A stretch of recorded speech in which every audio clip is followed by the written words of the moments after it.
नमस्कार मित्रांनो, एक्झाम जागर या एज्युकेशन यूट्यूब प्लॅटफॉर्मवर तुम्हा सर्वांचं पुन्हा एकदा स्वागत आहे.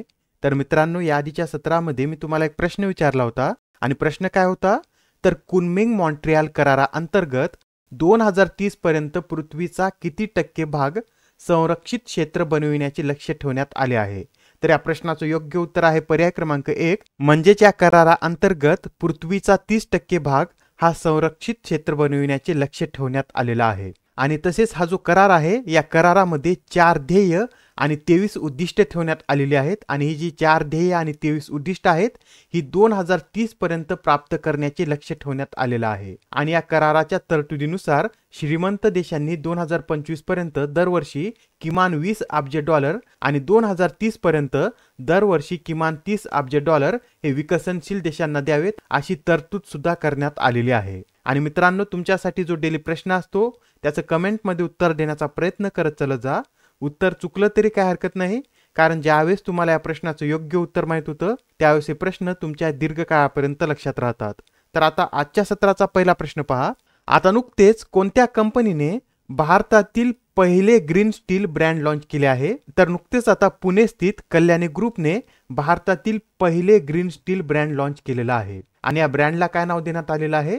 तर कल्याणी फेरेस्टा असे या ब्रँडला नाव देण्यात आलेलं आहे. आणि या ब्रँडचं लॉन्चिंग पोलाद मंत्री ज्योतिरादित्य सिंधिया यांच्या हस्ते करण्यात आलेलं आहे. आता हे ग्रीन स्टील म्हणजे नेमकं काय? तर पहा, आता सध्या स्टील बनवण्यासाठी कोळशावर चालणाऱ्याच भट्ट्याचा उपयोग करण्यात येतो आणि त्यामधून मोठ्या प्रमाणात CO2 चं उत्सर्जन होतं आणि हेच रोखण्यासाठी पारंपरिक कोळशा आधारित यंत्राऐवजी हायड्रोजन किंवा विजेवर चालणाऱ्या कमी कार्बन उत्सर्जन करणाऱ्या भट्ट्यांचा उपयोग यामध्ये करण्यात येतो आणि त्यासाठी याला ग्रीन स्टील असं म्हणण्यात येतं. आणि पाहता हे जे स्टील उत्पादन असतं यामधून सर्वाधिक CO2 चं उत्सर्जन होतं आणि त्यासाठी भारत सरकारने याआधी पोलाद उद्योगातून 0 कार्बन उत्सर्जन साध्य करण्यासाठी राष्ट्रीय पोलाद धोरण सुद्धा जाहीर केलेलं आहे. आणि पहा, स्टील उत्पादनामध्ये भारत जागतिक क्रमवारीमध्ये कितव्या स्थानावर आहे? तर 2ऱ्या स्थानावर आहे. आणि आपण आता इथं स्टील विषयी बोलत आहोत, तर स्टील विषयी हे सुद्धा लक्षात राहू द्या. लोह आणि कार्बनच्या मिश्रणापासून स्टील तयार केलं जातं आणि हे जे स्टेनलेस स्टील आहे हे एक संमिश्र आहे आणि याची निर्मिती लोखंड, कार्बन, क्रोमियम, निकेल आणि कोबाल्ट पासून केली जाते. आणि स्टेनलेस स्टीलला कार्बनमुळे कठीणता तर निकेल आणि क्रोमियममुळे चकाकी व गंजण्यापासून संरक्षण मिळते. तर आता प्रश्न क्रमांक 2 पहा.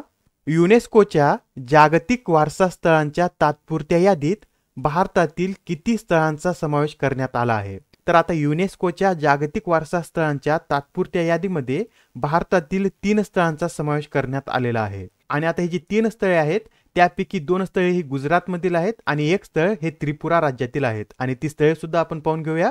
तर पहा, यामध्ये गुजरातमधील मोढेरा सूर्य मंदिर आणि वडनर नगर या शहराचा समावेश आहे. आणि आता हे जे मोढेरा सूर्य मंदिर आहे याच्याविषयी सांगायचं झालं तर हे भारतातील मध्ययुगीन मंदिर आहे आणि हे सूर्य मंदिर पुष्पावती नदीच्या पश्चिमेला वसलेलं आहे. आणि या सूर्य मंदिराची निर्मिती चालुक्य राजा भीम पहिला याच्या काळामध्ये करण्यात आलेली आहे. आणि आता हे जे वडनगर आहे हे गुजरातमधील म्हैसाणा जिल्ह्यामध्ये स्थित आहे आणि येथे अनेक ऐतिहासिक वास्तू आणि धार्मिक स्थळे आहेत. आणि यासोबतच हे पंतप्रधान नरेंद्र मोदी यांचं जन्मस्थळ सुद्धा आहे. आणि तसेच या यादीमध्ये त्रिपुरा राज्यातील उन्नाकोटीचा सुद्धा समावेश करण्यात आलेला आहे. आणि आता या उन्नाकोटीमध्ये आता तुम्हाला इमेजमध्ये दिसत असतील तर अशा प्रकारे दगडामध्ये मूर्त्या कोरलेल्या आहेत आणि हे उन्नावकोटी शैव उपासनेशी संबंधित आहे. आणि आता या 3 स्थळाबरोबरच सध्या युनेस्कोच्या जागतिक वारसा स्थळांच्या तात्पुरत्या यादीत भारतातील 52 स्थळांचा समावेश आहे. आणि आता भारतात एकूण किती जागतिक वारसा स्थळे आहेत? तर 40 जागतिक वारसा स्थळे आहेत.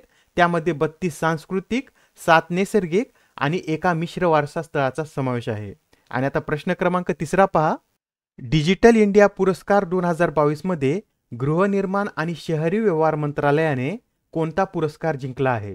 तर यामध्ये गृहनिर्माण आणि शहरी व्यवहार मंत्रालयाने प्लॅटिनम आयकॉन हा पुरस्कार जिंकलेला आहे. आणि आता गृहनिर्माण आणि शहरी व्यवहार मंत्रालयाला हा पुरस्कार त्यांच्या स्मार्ट सिटीज मधील डेटा स्मार्ट शहरे डेटाद्वारे शहरांचे सशक्तीकरण या उपक्रमासाठी देण्यात आलेला आहे. आणि आता हे जे डिजिटल इंडिया पुरस्कार आहेत हे पुरस्कार इलेक्ट्रॉनिक्स आणि IT मंत्रालयाद्वारे देण्यात येतात. आणि यामध्ये इतर श्रेणीमध्ये सुद्धा पुरस्कार देण्यात आलेले आहेत, ते सुद्धा आपण पाहून घेऊया. तर पहा, ग्रासरूट लेवलवर डिजिटल इनिशिएटिव्ह अंतर्गत ई विवेचना ॲपला प्लॅटिनम आयकॉनने सन्मानित करण्यात आलेलं आहे. तर डिजिटल एम्पॉवरमेंट ऑफ सिटीजन्स या श्रेणी अंतर्गत ई नाम या उपक्रमाला प्लॅटिनम आयकॉन, तर ई ट्रान्सपोर्ट या उपक्रमाला गोल्ड आयकॉनने सन्मानित करण्यात आलेलं आहे. आणि digital initiative for is of doing business या श्रेणीमध्ये उत्तर प्रदेशच्या माइन मित्रला प्लॅटिनम आयकॉन आणि ई आबकारीला गोल्ड आयकॉनने सन्मानित करण्यात आलेलं आहे. तर हे सर्व पॉइंट नोट करून घ्या. आणि आता प्रश्न क्रमांक 14 पहा. केंद्र सरकारद्वारे 2022-23 मध्ये किती किलोमीटरचे राष्ट्रीय महामार्ग बांधण्याचे उद्दिष्ट ठेवण्यात आले आहे? तर केंद्र सरकारने 2022-23 मध्ये एकूण 12,200 किलोमीटरचे राष्ट्रीय महामार्ग बांधण्याचे उद्दिष्ट ठेवलेलं आहे. आणि याबरोबरच हे सुद्धा लक्षात राहू द्या, रस्त्यांच्या लांबीबाबत भारताचा अमेरिकेनंतर जगात दुसरा क्रमांक लागतो. आणि तसेच भारतातील रस्त्याची घनता किती आहे? तर 143 किलोमीटर इतकी घनता आहे. आणि भारतामध्ये केरळ, आसाम, गोवा, ओडिशा, तामिळनाडू या राज्यात रस्त्यांची घनता सर्वाधिक आहे. हे पॉइंट सुद्धा नोट करून घ्या, परीक्षेमध्ये यावर सुद्धा प्रश्न विचारण्यात आलेला आहे. आणि आता प्रश्न क्रमांक 5 पहा. आता या प्रश्नामध्ये काय विचारलेलं आहे? तर नॅकद्वारे ए ग्रेड मिळविणारे भारतातील एकमेव विद्यापीठ कोणते आहे? तर आता नॅकद्वारे ए ग्रेड मिळविणारे भारतातील एकमेव विद्यापीठ हे गुरु नानक देव विद्यापीठ ठरलेलं आहे. आणि नुकतंच आता नॅकने या विद्यापीठाला 3.85 गुण दिलेले आहेत. आणि आता या गुणांसह हे विद्यापीठ भारतातील एकमेव ए ग्रेड मिळविणारे विद्यापीठ ठरलेलं आहे. आणि आता जे नॅक आहे याचा फुल फॉर्म काय आहे? तर नॅक म्हणजे नॅशनल असिस्टमेंट अँड ॲक्रेडिटेशन काउन्सिल असं याचं पूर्ण स्वरूप आहे. आणि याची स्थापना 1994 मध्ये करण्यात आलेली आहे. आणि याचं मुख्यालय कुठे आहे?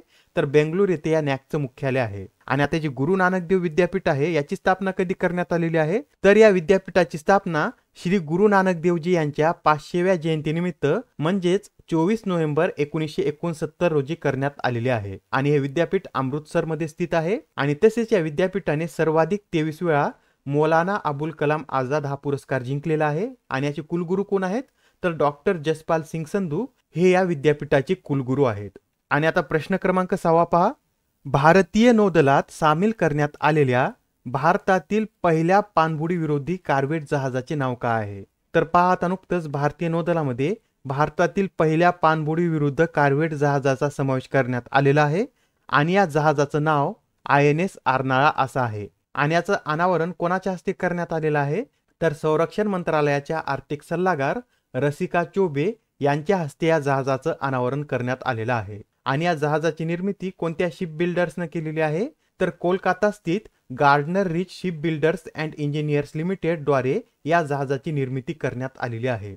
आणि याआधी सुद्धा भारतीय नौदलामध्ये अर्नाळा नावाचं जहाज होतं. आणि ते जहाज 1999 मध्ये निवृत्त झालेलं आहे. आणि त्याच जहाजावर आता या जहाजाचं नाव सुद्धा INS अर्नाळा असं ठेवण्यात आलेलं आहे. आणि आता हे जे नाव आहे हे महाराष्ट्रातील अर्नाळा बेटावरून घेण्यात आलेलं आहे.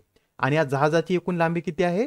तर 77.6 मीटर इतकी याची लांबी आहे. आणि याची रुंदी 10.5 मीटर इतकी आहे. आणि आता अशा प्रकारचे अजून 15 जहाज भारताद्वारे तयार करण्यात येणार आहेत. आता या प्रश्नामध्ये पहा काय विचारलेलं आहे.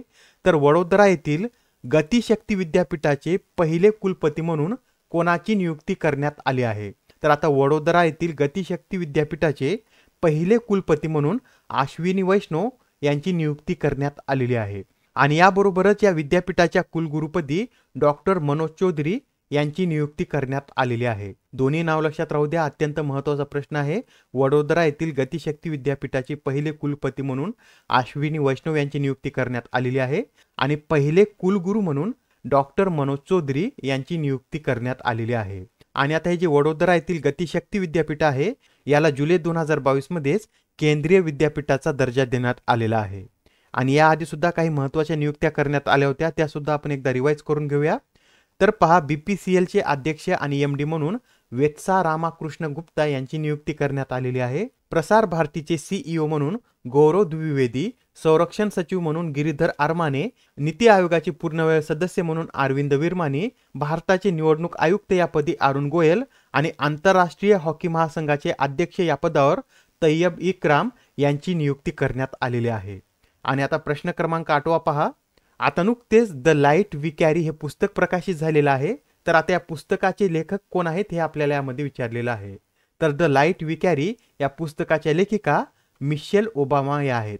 तर लक्षात राहू द्या, मिशेल ओबामा यांनी आता द लाईट वी कॅरी हे पुस्तक लिहिलेलं आहे. आणि याबरोबरच याआधी सुद्धा काही महत्त्वाचे पुस्तक प्रकाशित झालेले आहेत, ते सुद्धा आपण एकदा रिवाईज करून घेऊया. तर पहा, विक्रम संपत यांचं brave hearts of Bharat vignettes from Indian history हे पुस्तक प्रकाशित झालेलं आहे.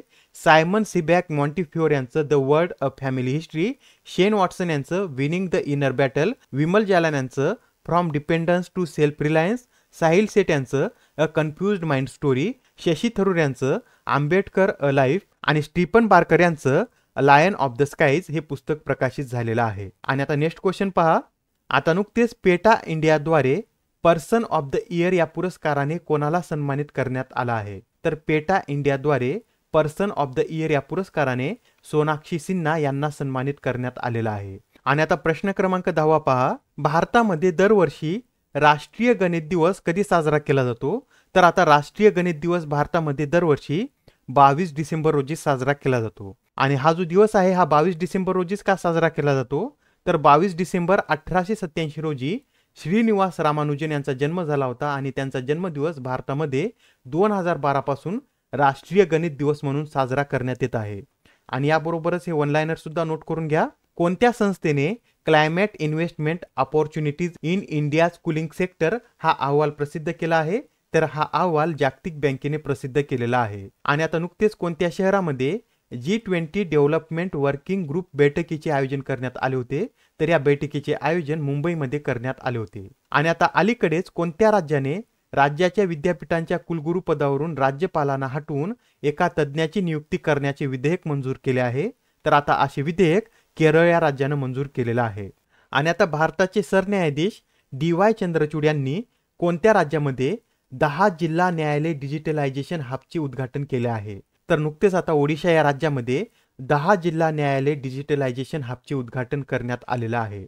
आणि आता अलीकडेच पहिल्या इंडिया ग्लोबल फोरमचे आयोजन कोणत्या देशात करण्यात आले होते? तर पहिल्या इंडिया ग्लोबल फोरमचे आयोजन दुबई या देशामध्ये करण्यात आले होते. आणि आता आजच्या सत्रामधील तुमच्यासाठीचा प्रश्न पहा.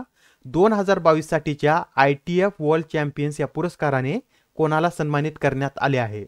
आता या प्रश्नाचं उत्तर कमेंटमध्ये देण्याचा प्रयत्न करा. उत्तर चुकलं तरी काय हरकत नाही, कारण ज्यावेळेस तुम्हाला या प्रश्नाचं योग्य उत्तर माहित होतं त्यावेळेस हे प्रश्न तुमच्या दीर्घकाळापर्यंत लक्षात राहतात. तर आता पुढच्या सत्रामध्ये पुन्हा भेटूया. धन्यवाद.